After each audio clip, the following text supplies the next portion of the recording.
Good morning, Bore da pawb. What a privilege to be asked to be here this morning to join you for this special prize giving event. I hope you will give yourselves a moment to reflect on the work you've put in to be here this morning, and of course well done to the teachers, parents, grandparents and others who've supported you over the past months. To introduce myself, my name's Liz. Together with my husband Chris, we own and run a small business called the Vale Grocer here in Denby. Chris sadly can't be here this morning. One of us needs to be working and he drew the short straw. At the Vale Grocer, we grow and sell vegetables. We grow our veg without using chemicals like pesticides and fertilisers. We believe that using organic methods to grow means it's better for the insects and for the soil and for the people eating the veg. I have to say, when we received the email asking us to come along today to share a story about what we'd been up to, I had to read it twice to make sure I'd actually understood it correctly, as I wasn't sure it had gone to the right person. I mean, who in their right mind asks a greengrocer to come along to a prize giving? In fact, now I've said that, I'm sure you're all definitely wondering why it is I'm here and what I could possibly have to share with you. I'm pretty sure when I say we run a business growing and selling vegetables, you might have some assumptions about us, and that's okay. You might assume that one of us grew up on a veg farm and had to continue the family business. Or you might assume that we didn't do particularly well at school and had to find something practical we could do. And I'm sure this is often the case with businesses like ours. No careers advisor is ever going to say that growing veg is a decent career. However, we don't actually fit those criteria. We both come from non-farming backgrounds. Neither of us knew how to grow veg when we started the business. I still don't really. It's Chris who's the grower. We both did really well in our academic studies. We both had lots of options, but we've actively chosen this one over and above those. We both feel hugely successful in what we're achieving with the business, but at the same time, we know it's not a success that society would necessarily acknowledge in the same way as other careers. And that's just what I wanted to talk about today in the few minutes I have. Both Chris and I worked hard and did well at school. We both passed our GCSEs and A-levels with flying colours, and we both went on to study at university. I went to Cambridge University to study geography. Afterwards, I started a career in market research. A lot of the time, this involved finding out for big companies why their customers buy the products they do and what might make them buy more. And yes, I did sometimes use a clipboard, which is what most people think of when they hear market research being talked about. Chris studied engineering at Southampton University and then got a job at an engineering company. Sometime after we met, we decided to move to Sydney, Australia, where we then lived for 10 years. Still working in market research, I was paid well, but my job often had me working very long hours and was not always great for my mental health. As a keen sailor, Chris ended up setting up a sailing school, which taught him some small business skills that have stood him in good stead since. I think a lot of people would say we were living successful lives and had a wonderful lifestyle. Certainly, a sailing school in Sydney Harbour has a touch more glamour to it than a veg box business in North Wales. We owned an amazing flat by the beach and we could afford to do what we wanted to do. However, we decided to return to the UK for a number of reasons. And as part of the move, we talked at length about what we both wanted from our work lives. It turned out that what we wanted was to work for ourselves and also to do something that we felt gave back to the local community in some way. We also just felt a real desire to do some good in the world. The opportunity came up to take on a local veg box business and we said yes. We took it on as a business making no money to one that now makes a profit so we can pay ourselves a wage. We've gone from just doing veg boxes to also selling veg from a shop too.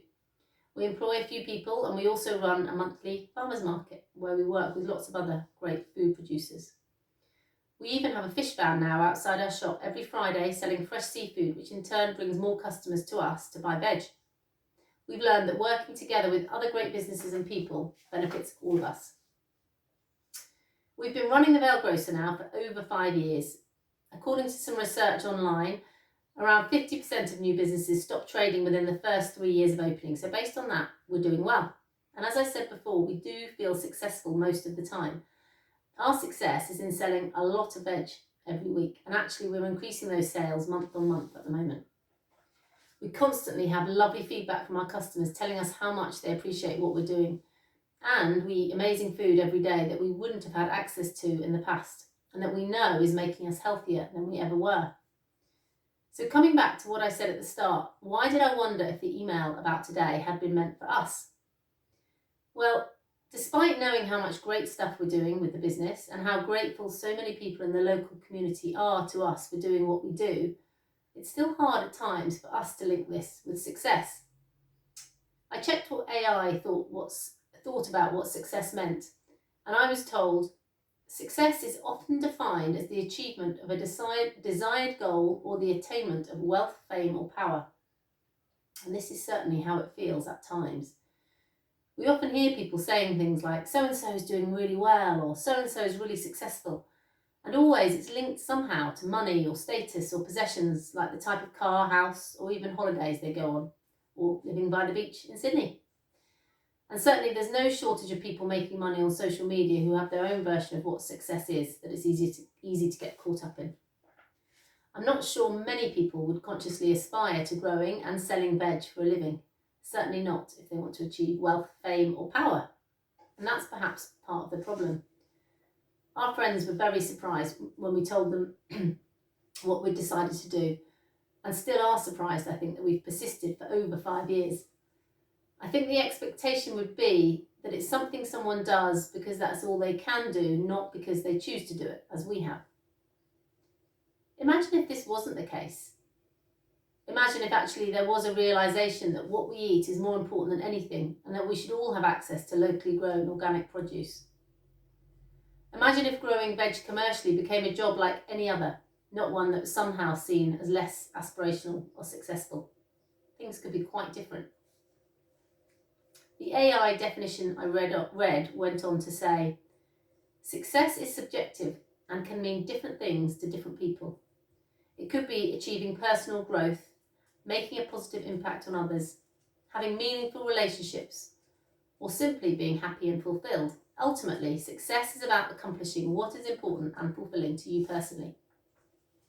And this is the definition that I need to remember, and I want you all to think about today. Certainly, of all the things we've both done in our lives, what we do now is the most meaningful and feels the most successful in terms of being aligned with our values. Although it's hard, it's also so rewarding. We are achieving personal growth. We are making a positive impact on others. This note was in a card we received just last week from a customer. You guys really matter. You make a huge difference in people's lives.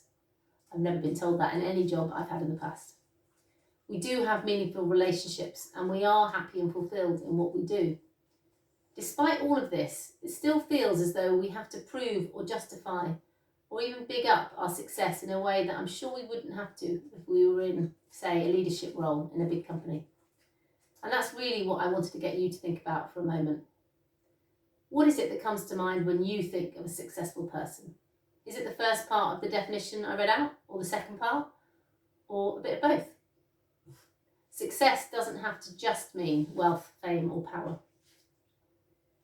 Hopefully, I've also demonstrated that if you're not sure yet what success means to you, it's okay. What you start doing doesn't have to be the thing you stick with. You can gain skills that transfer across to other things as you go. So if your version of success changes, you can change with it.